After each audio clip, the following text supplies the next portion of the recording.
আসসালামু আলাইকুম ভিউয়ার্স, কেমন আছেন সবাই? আশা করি অনেক অনেক ভালো আছেন এবং আয়ন হোমিও ক্লিনিক এই চ্যানেলটির সাথেই আছেন।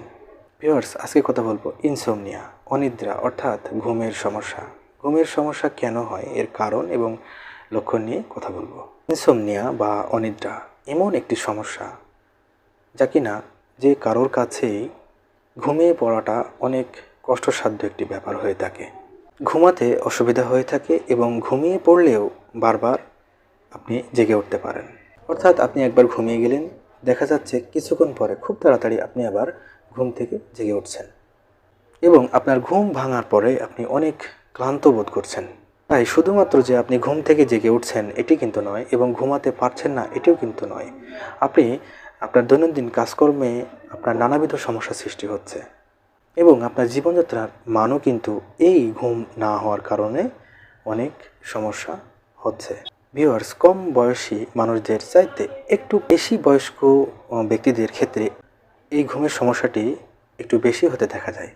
এখন অনিদ্রার যে বিষয়টি বা ঘুম না হওয়ার যে বিষয়টি যদি তিনটি কারণে ভাগ হয়ে থাকে, তাহলে প্রথমত যে কারণটি সেটি হচ্ছে ক্ষণস্থায়ী অনিদ্রা এবং এটি যদি পরপর 3 রাত হয়ে থাকে তাহলে এটি ক্ষণস্থায়ী অনিদ্রা বলা হয়ে থাকে। দ্বিতীয়ত বলতে গেলে তীব্র অনিদ্রা, অর্থাৎ এটি যদি কয়েক সপ্তাহ ধরে স্থায়ী হয়ে থাকে। তৃতীয়ত বলতে গেলে যদি আপনার এই অনিদ্রার সমস্যাটি মাসের পর মাস বা বছর পর্যন্ত এরকম সমস্যা যদি আপনার হয়েই থাকে তাহলে এটিকে বলা হয় দীর্ঘস্থায়ী একটি অনিদ্রার সমস্যা। এক্ষেত্রে একটি বিষয় সেটি হলো আপনি হয়তোবা ঘুমাতে পারছেন কিন্তু প্রপারলি ঘুমাতে পারছেন না। ভিউয়ার্স, ঘুমের এই সমস্যা বা অনিদ্রার এই সমস্যা এটি শারীরিকভাবে কোনো সমস্যার কারণে হতে পারে, আবার মানসিক কোনো সমস্যার কারণেও কিন্তু হতে পারে। আপনার যদি দৈনন্দিন কাজকর্মের কারণে যদি কোনো সমস্যা হয়ে থাকে, যেমন সেটি হতে পারে পরিবেশগত সমস্যা। অন্যদিকে যদি মানসিকভাবে বলতে গেলে সেটি হচ্ছে কারো কারো ক্ষেত্রে বাইপোলার ডিসঅর্ডার বলে একটি সমস্যা হয়ে থাকে, এর কারণে কিন্তু অনেকের অনিদ্রার সমস্যা হতে পারে।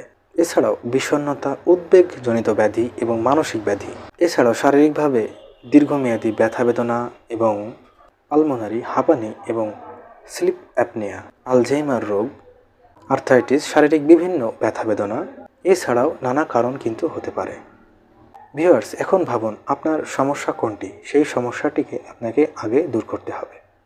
ভিউয়ার্স, মহিলাদের ক্ষেত্রে যদি একটু বলা হয় সেটি হচ্ছে মহিলাদের নানা সমস্যার কারণেও কিন্তু ঘুমের প্রবলেম হতে পারে, অনিদ্রার প্রবলেমটি হতে পারে। যেমন তাদের মাসিকের সময়ে যে সমস্ত হরমোনাল পরিবর্তনগুলো আসে এর কারণে কিন্তু অনিদ্রার সমস্যা হতে পারে এবং গর্ভাবস্থার সময়ও কিছুটা পরিবর্তন হতে পারে, অর্থাৎ ঘুমের সমস্যা হতে পারে। এখন অনিদ্রার যে সমস্ত লক্ষণগুলো আপনার প্রকাশ হবে সেগুলো হচ্ছে আপনার রাত্রে ঘুম না আসা, বারবার ঘুম থেকে জেগে ওঠা, অর্থাৎ আপনি একবার ঘুমিয়ে যাচ্ছেন এবং এরপরে আপনি বারবারই ঘুম থেকে উঠে পড়ছেন। যদি আপনার ঘুম আসতে দেরি হয় এবং একবার ঘুম আসলেও আপনি হয়তোবা ঘন ঘন জেগে উঠছেন এবং ঘুম থেকে ওঠার পর অনেক ক্লান্ত বোধ করছেন।